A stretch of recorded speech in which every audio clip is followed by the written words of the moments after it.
Baik, Assalamualaikum warahmatullahi wabarakatuh dan selamat pagi untuk adik-adik sekalian. Jadi hari ini kita akan membahas masalah uji normalitas menggunakan Lilly Force ya. Perlu adik-adik ketahui bahwa data berdistribusi normal itu adalah data yang secara nyata itu rata-ratanya sama dengan 0 dan simpangan bakunya sama dengan 1. Adapun data yang berupa distribusi normal itu bentuknya seperti lonceng atau setbel. Tapi untuk lebih jelasnya silakan buka buku yang telah ditulis oleh Pak Dr. Jero. Di situ sangat jelas tentang apa sih itu data yang berdistribusi normal. Untuk hari ini saya akan hanya membahas masalah bagaimana sih melakukan uji normalitas bagaimana mengetahui apakah data itu berdistribusi normal atau tidak menggunakan Lilly Force. Nah, baik, adapun langkah-langkah pengujian, pertama adik-adik harus merumuskan hipotesis ya. Pertama, H0-nya itu adalah sampel berasal dari populasi berdistribusi normal. Kemudian H1-nya ini adalah sampel tidak berasal dari populasi berdistribusi normal. Kemudian tentukan nilai alfa atau taraf nyata. Nanti kita akan menggunakan alfanya itu 0,05 atau sebanyak 5%. Kemudian sebelum adik-adik melakukan uji normalitas, silakan terlebih dahulu urutkan datanya. Jadi kalau kalian punya data, silakan diurutkan dulu dari data terkecil menuju data terbesar. Setelah itu, adik-adik sekalian cari rata-rata dan simpangan bakunya. Ini silakan dihitung manual atau menggunakan aplikasi, tidak masalah. Kemudian setelah itu, tentukan nilai Z-nya atau angka bakunya, Z bakunya. Ini dengan cara XI dikurang X bar atau X rata-rata per simpangan baku. Setelah itu menghitung peluang FZ. Setelah itu menghitung nilai proporsinya atau nilai Z-nya dibagi dengan banyaknya angka, banyaknya data ya. Setelah itu, setelah menemukan nilai FZ dan SZ-nya, jadi nanti silakan dikurangkan mencari nilai mutlaknya, FZ dikurang SZ. Nanti dari nilai mutlak itu, nilai yang terbesar dari hasil perhitungan ini itulah yang akan diambil sebagai L hitung.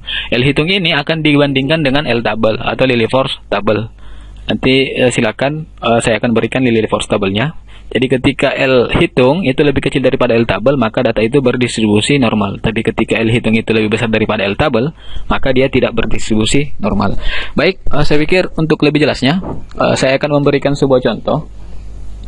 Saya akan berikan 10 contoh data. Ini datanya, ada 10, 41, 47, 47, 49, 50, 52, 52, 53, 54, 55.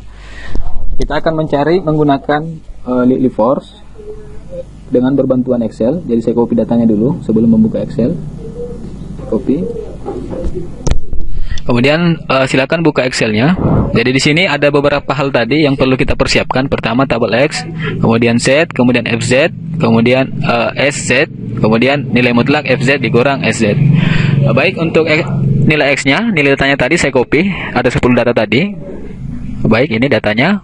Kemudian nilai Z-nya, pertama kita akan mencari nilai Z. Nilai Z ini diperoleh dari XI dikurang X rata-rata per simpangan baku. Jadi X bar ini adalah X rata-rata, nilai XI-nya adalah ini semua 41 sampai 55. Kemudian X barnya adalah rata-rata, ini rata-rata. Kemudian S-nya adalah simpangan baku.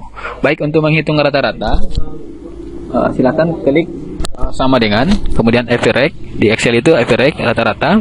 Ini boleh manual, boleh langsung menggunakan rumus ya, tapi kita menggunakan rumus saja. Jadi average, kemudian klik 41 sampai dengan 55, kemudian enter. Berarti rata-ratanya sama dengan 50. Yang kedua, kita mencari nilai simpangan baku. Jadi simpangan bakunya atau standar deviasinya kita cari, ini sama dengan standar deviasi data dari 41 sampai dengan 55. Kemudian silakan di enter. Kita akan memperoleh simpangan bakunya ya. Jadi untuk mencari nilai Z-nya ini sesuai dengan rumus ini, XI dikurang X rata-rata per simpangan baku, maka ini sama dengan XI-nya adalah 41. Kita tulis kurung dulu. XI-nya sama dengan 41 ini. Kemudian sesuai rumus dikurang dengan rata-rata ini 50. Supaya tidak ketika di copy paste nanti supaya tidak berubah, maka silakan adik-adik sekalian tambahkan S yang bentuk dolar di keyboardnya, di depannya I dengan di depannya 4. Kemudian silakan tutup balas kurung, kemudian dibagi dengan simpangan baku. Jadi simpangan bakunya 4,18994. Supaya tidak berubah nanti ketika di copy, maka silakan adik-adik tambahkan simbol yang kayak dolar itu di depannya J dan di depannya 5. Oke, kemudian silakan di enter. Ini jadi ini nilai Z-nya. Kemudian silakan di copy ke bawah. Kita akan menemukan nilai Z-nya. Nah, untuk FC sendiri, ini adalah nilai peluangnya. Dicari menggunakan, silakan ketik sama dengan, kemudian norm. Nih, kita ambil yang ini, norm as distribution. Kemudian masukkan nilai Z-nya. Kemudian silakan di enter, maka akan keluar nilai FZ-nya. Kita copy ke bawah. Kita akan menemukan nilai FZ. Setelah itu kita mencari nilai SZ-nya. SZ ini diperoleh dari karena proporsi dari nilai Z-nya terhadap banyaknya data, maka kita cari, silakan klik di rumusnya. Sorry, bukan ini. Ini ya. Ini sama dengan if, kemudian jika B4 sama dengan B5, kemudian titik 2, maka E5. Ini silakan masukkan E5, kemudian titik 2. Kemudian setelah itu A4 ini bagi dengan 10. 10 ini adalah banyaknya data. Kita temukan. Ini sama dengan, maka sama dengan 0,1. Silakan copy ke bawah. Copy ke bawah. Oke. Kita temui nilai SZ. Setelah itu, setelah itu kita lakukan pengurangan antara FZ dikurang SZ. Ini nilai mutlak, ya. Kalau nilai mutlak itu dalam Excel tulis aja ABS. Ini ABS. Ini nilai mutlak ya. Kemudian FZ dikurang dengan SZ. Kemudian silakan di enter. Kemudian ini silakan di copy ke bawah. Silakan copy ke bawah. Kita akan temukan beberapa nilainya. Kemudian dari nilai mutlak ini, karena langkahnya tadi adalah mencari nilai maksimalnya, maka silakan cari nilai maksimalnya. Silakan klik aja di sini untuk nilai maksimalnya. Kita akan mencari nilai maksimalnya. Dari nilai maksimal kita cari dengan menggunakan sama dengan, kemudian max, ambil max, kemudian cari nilai maksimal di sini. Supaya ini sebenarnya bisa langsung diketahui ya, nilai maksimalnya cuma lebih ini.